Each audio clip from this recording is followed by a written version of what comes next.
第51章安心。走进厚重的大门，大门之旁10几名面目冷漠的护卫正牢牢地堵着门口，在门角处，一名面无表情的老者正端坐在椅子之上，手中拿着笔与厚厚的簿子。此时的老者面前正排着不少的族人，而所有的族人都是从身上掏出寻找到的斗气功法，让的老者登记之后，这才在10几名护卫冰冷的审视目光中从那小小的缝隙中挤出去。这是出斗气阁的一种程序，在进入斗气阁之前，萧炎众人就被详细的告知过，所以当下也并不觉得意外。斗气阁中的功法是家族10几代人辛苦收集所得，这些功法对于萧家来说几乎是立足在乌坦城的根基，所以家族对之有着极为严格的保护措施。萧炎等人手中所需功法的材料是以一种特殊的墨竹所铸，这种竹木分为子母2体，母体只有巴掌大小，然而子体却是能够蔓延周围数十米。用这种材料所铸的功法卷轴，只要族长手中握有母体，那么任何私自走出母体监测范围的功法都将会被感应。族中那块母体墨竹的监测范围刚好是将整个萧家囊括其中，所以这些功法卷轴只要一离开萧家就将会被发现。当然事无绝对，一些实力强大的人也能够强行截断这种感应，不过到了这种等级的强者，谁会没事干了来抢一些黄阶功法？在队伍之后等了片刻时间，也终于是轮到萧炎走上前去，从怀中掏出功法卷轴递给了老者。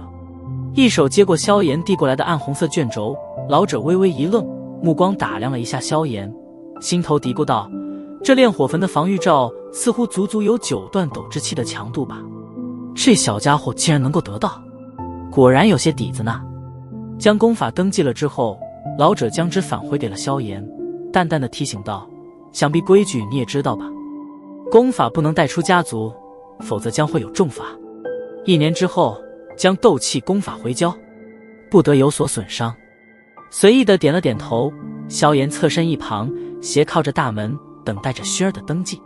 对着萧炎轻笑了笑，薰儿伸出雪白的皓腕，将自己的功法递了出去。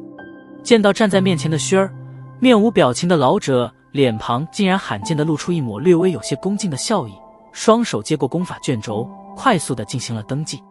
站在一旁望着态度变化颇大的老者，萧炎眼眸微眯，手指习惯性地轻轻曲卷。从这位老者能够管理斗气阁这种境地就能看出，他在家族中的地位绝对不会低于3位长老。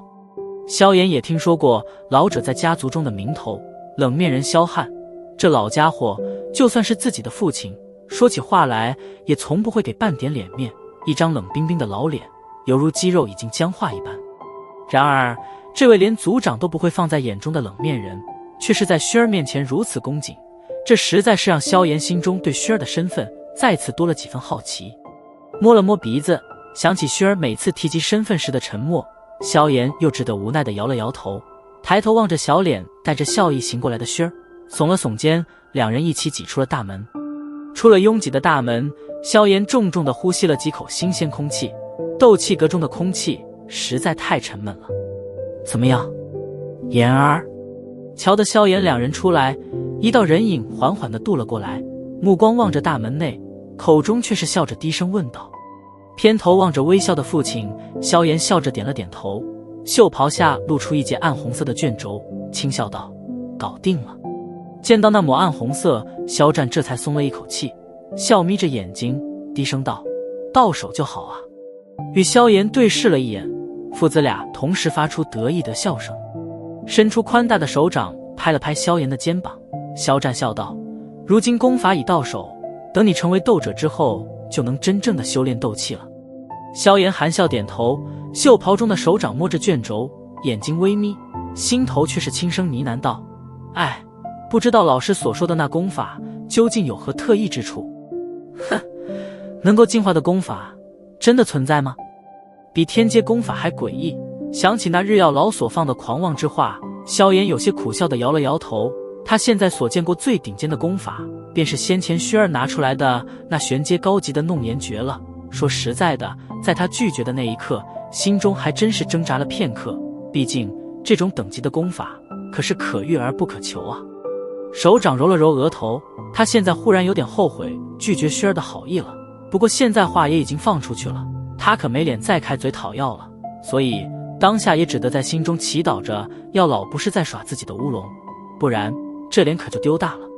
哼哼，玄阶高级而已，有什么好舍不得的？虽然那小丫头的身份不一般，可想和我比功法的收藏，她还嫩了许多。就在萧炎祈祷之时，药老的冷哼声却是突兀地从心头冒了出来。终于出来了，听着心中的声音，萧炎摸了摸鼻子，嘴角却是缓缓地挑起一抹得意的弧度，在心中说了这么多，不就是为了逼这老家伙能说句让人心安的话吗？哎，你这小狐狸，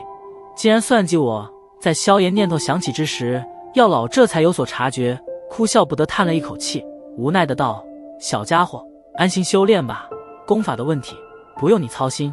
寒碜不到你的，日后你的成就不会比你身边那小丫头低，她家也不就是吗？有些遗憾最后一句话的含糊，不过萧炎也是微笑着点了点头，既然有保证，那么脸面问题终于是解决了，接下来就该安心向斗者冲击，只有成为了一名斗者，才有资格去闯荡那广阔的天地，以及去寻那让得他日思梦想的纳兰嫣然。